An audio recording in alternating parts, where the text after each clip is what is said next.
The Fourth Contact, Saturday, the 15th of February 1975, 1:48 a.m.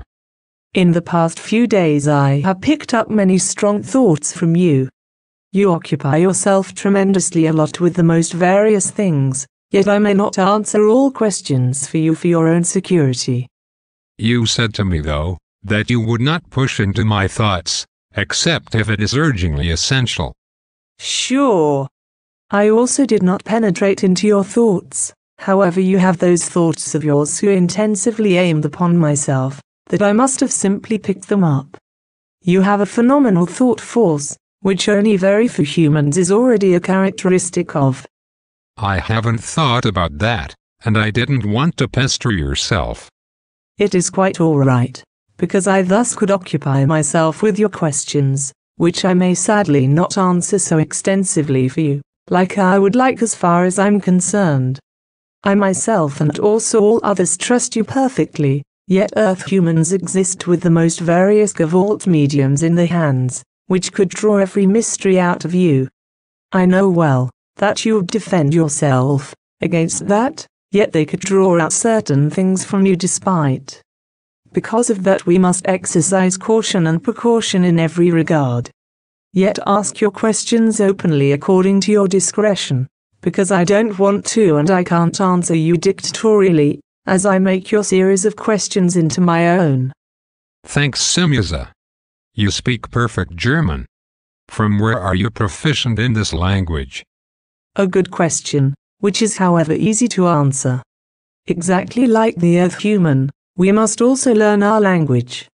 Only that comes much simpler for us and takes us little effort. We are in possession of all Earth languages, which presently and at earlier times are, or were, spoken at that time. That is to say, that we possess exact records of them in the most various forms. From them, language courses become worked out, like you would name that. This work becomes performed by language scientists and machines, similar to those which you name computers. More machines of a similar form serve then for that purpose, to transmit to us and to put data into us. That is to say, that we become connected to one such machine or apparatus, through which we then receive the desired language transmitted. This happens through one of the machine's initiated hypnosis-like condition. Through that, the language concepts and language senses become implanted and registered. This process lasts 21 days. After that we require still 9 to 10 days, in order to also correctly speak the language. That is to say, that we must practice then with the help of apparatuses and the language scientists in the correct speech and pronunciation. For the learning of a language we require in this way 30 to 31 days. Regarding this, it works in a similar form also already for the Earth human, in particular so-called language institutes, which however bring usage with tapes of their language courses. This is however already the first way for that purpose, to build apparatuses and machines, like that of ours, and to bring into usage. On such computers also become already worked on various places by you. Everything have I myself imagined roughly so. I know. My next question relates to that you have clarified to me that is, by our first meeting, the Earth humans could not traverse the depths in real outer space, if they wouldn't invent another drive propulsion system. I can myself here only imagine that you mean with this drive propulsion system, that it must deal with, for example, a radiation drive, a hyperdrive so to say. According to my point of view, it must have to deal with a drive, which somehow alters the material, if the speed of light becomes supposedly exceeded and through which the radiation ship becomes accelerated into a hyperspace, in which space and time paralyze themselves, like you have already clarified. I assume that space and time collapses into themselves in such a way, that they become fully annulled. You live up to a scientist. And if one considers that all your knowledge rests on autodictatorial work, then that means a phenomenality. You rest fully correct with your assumptions. For the exploration of the real outer space is a drive required, which multiplicatively exceeds the speed of light. Yet this drive can first come into function if the speed of light becomes reached. It results thus from that another drive regulates the normal speed up to that of light. That is to say thus, that a radiation ship must possess two drives. First, the normal drive, which enables an acceleration up to the speed of light and any speed under it, and a second, the hyperdrive, like you call it. The drive thus, which produces millionfold and billionfold times the speed of light. The hyperspeed thus, through which the hyperspace becomes broken into a space, in which every mass expands in relation to the increase of the velocity. Through that time and space collapse, and they turn into null time and null space. That is to say, space and time simply cease to exist. And exactly through that is the actuality created, that distances of innumerable light years can become rushed through in fractions of a second, without a time shift happening. That means thus, that for a radiation ship and its occupants exactly so much time passes, as likewise also on the home planet, or on another planet or star? Sure. If we so for example leave our Pleiades and require 7 hours until getting to the Earth, then passes on our home planet and on the Earth also only 7 hours. We required this long time because of this, while we first must fly away from the areas of the planets with a normal drive and first far outside in the space to be able to go to hyperspeed. From the hyperspace we come back then also far on the outer half of your solar system and fly with normal drives to here. We may never penetrate into the hyperspace in proximity of a planet. I understand. The penetration into the hyperspace would supposedly also rip away those or the planets with the superspace and spit out again as a deadly shot, if the radiation ship break forth from that. Perhaps even various giant comets have been rushed into racing in dangerous outer space in this way, through the guilt of irresponsible star travelers. You are partially right. The hyperspace may really only become broken into only very far outside in the space for that reason, because even planets would become ripped away. Also with the hyperspace aggression have you thought fully correctly. It is also actually so, that some comets have originated in this way, however only some, because most of them had been led through other occurrences and natural occurrences on their dangerous paths. You are thus here only partly right, if you assume that all comets have originated in this way, like you perhaps have supposed. Actually is however, that such occurrences rest upon irresponsibility, because these exists in the whole outer space, not only on the Earth. Also an irresponsibility is present then, if high-developed intelligences make their first hyperspace try and carries this out in proximity to a planet. The recommendation of security is namely to calculate, and it means that the hyperspeed first 153 million kilometers away from the neighboring planets may become initiated. That is very interesting. However, I have not supposed that all comets have originated in the named way. Yet how then does a hyperdrive intrinsically function, and how is the situation with the normal drive?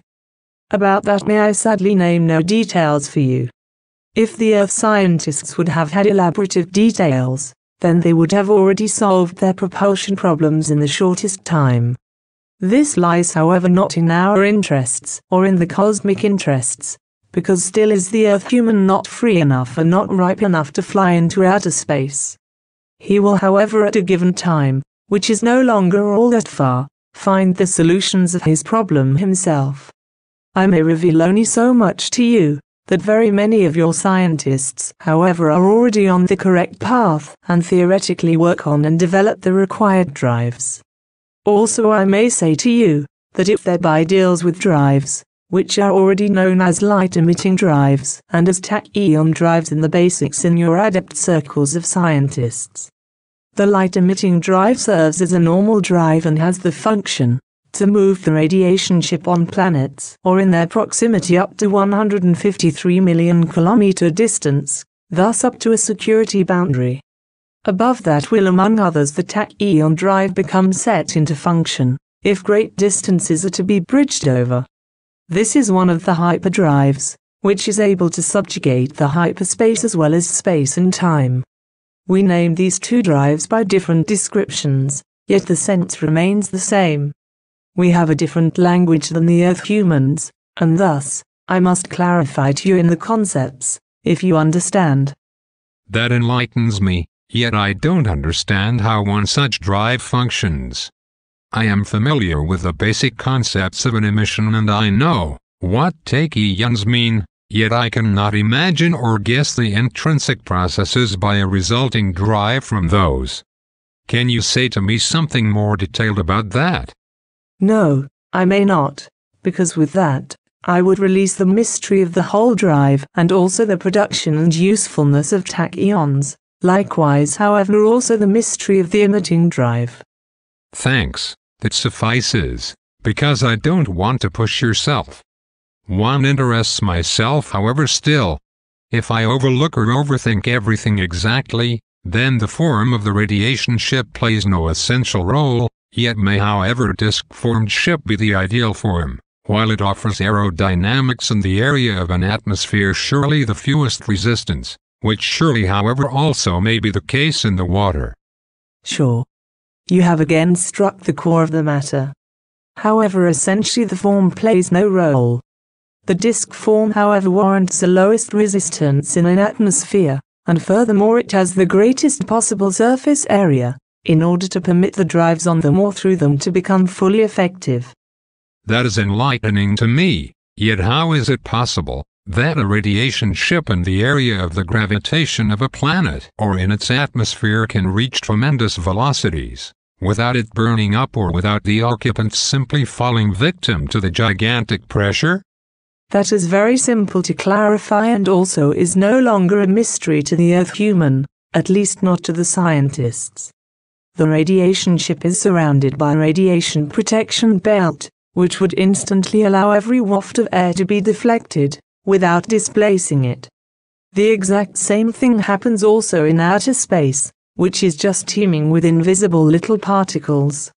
So this radiation protection shield has the function to protect the radiation ship against all foreign effects and resistances, without becoming annihilated or displaced by something dashing up against the shield. All infiltrator particles and resistance providing particles become simply completely deflected, without summoning a repression. A repression would namely already mean resistance, and the possibility of unlimited velocity nullifies. Still another important effect will be triggered through this diversion warranting radiation protection shield, which is of great significance and is of life importance for the occupants. Through the diversion technology of the radiation protection shield also the force of attraction of a planet becomes neutralized simultaneously. That doesn't mean, however, that it becomes simply destroyed, displaced, or annulled. Exactly so become both the air, like however also some radiation or particle and magnetism and so on, simply diverted, from which results that the normal intrinsic gravitational strength and strengths of attraction predominate in the radiation ship. That means thus, that a radiation ship of the Earth hides in itself the exact force of attraction, like it also predominates on the Earth. This force of attraction of a planet is usually not always equally strong, rather is subject to a certain change, which will become established by your scientists in the foreseeable future. Through the diversion on the radiation protection shield, that is to say the diversion of the force of gravity, that is the force of attraction, will the radiation ship practically turn into a self-dependent miniature planet, which can risklessly fly through every atmosphere up to the converging point of the speed of light. And when the force of attraction of the planet in question no longer has an effect on the radiation ship, so the occupants feel so normal and unaffected, as if they were somewhere on the planet themselves, always naturally implied that the planet itself corresponds to its anatomical possibilities and isn't subjected to greater forces of attraction. In the radiation ship itself is the force of attraction self-evidently modulated and absolutely controllable on the occupants. If the radiation ship occupants move themselves from other worlds onto foreign and atmospherically hostile planets or hostile planets in terms of the forces of attraction, then they use space suits and small transportable devices, which produces the exact same radiation protection shield for the VSIN in question, just like it is in the radiation ship. That is very elaborative and enlightening. Yet can you give me technical details for the building of one such device? Sadly, I may not do that, yet I can ensure you that your scientists already work on such devices, and the point in time is no longer very far when they become fabricated. It lies, however, in the frames of evolution that the Earth human must considerably further develop himself in terms of consciousness and spiritually first, before he will solve these mysteries, and so that they don't become used simply to damage others. Even then, however, the great danger exists still, that the barbaric Earth human uses his technical knowledge and ability and his technical accomplishments malevolently and in a greed for power way, for the quenching of his might drive. This happened and happens also always again by other VSIN of other worlds, not only by the Earth humans. Yet if it is so far that he reaches the essential technology in order to fly not only to the Earth moon, rather to other planets, then he may not do this light-heartedly and in the hope that he will remain victorious. Even in outer space, dangers of manifold magnitude lurk, and also inhabitants of other worlds are not simply helplessly relinquished from an attack of another race. There could result deadly defeats and full enslavement for the Earth humans, which would be tantamount to a relapse in the primitive times. There could, however, also be that the planet Earth becomes fully destroyed, because the technical requirements for that are created in the outer space with very many humane and unhumane races up to the last relative perfection. If the Earth human wants to carry out his barbaric imperiousness and might greed into the outer space, then he must reckon with his full annihilation, and no other planet VSIN will hurry to help him.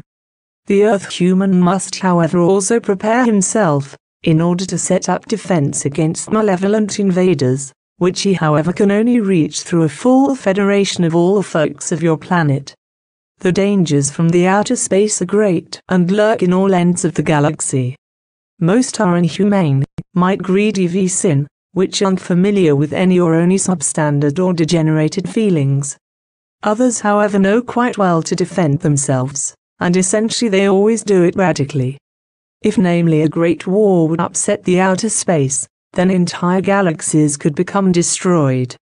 Wars from entire systems suffice already, which could result in their own annihilation. Therefore attention is paid to peace, and this becomes, if necessary, enforced with logical or illogical gavolt.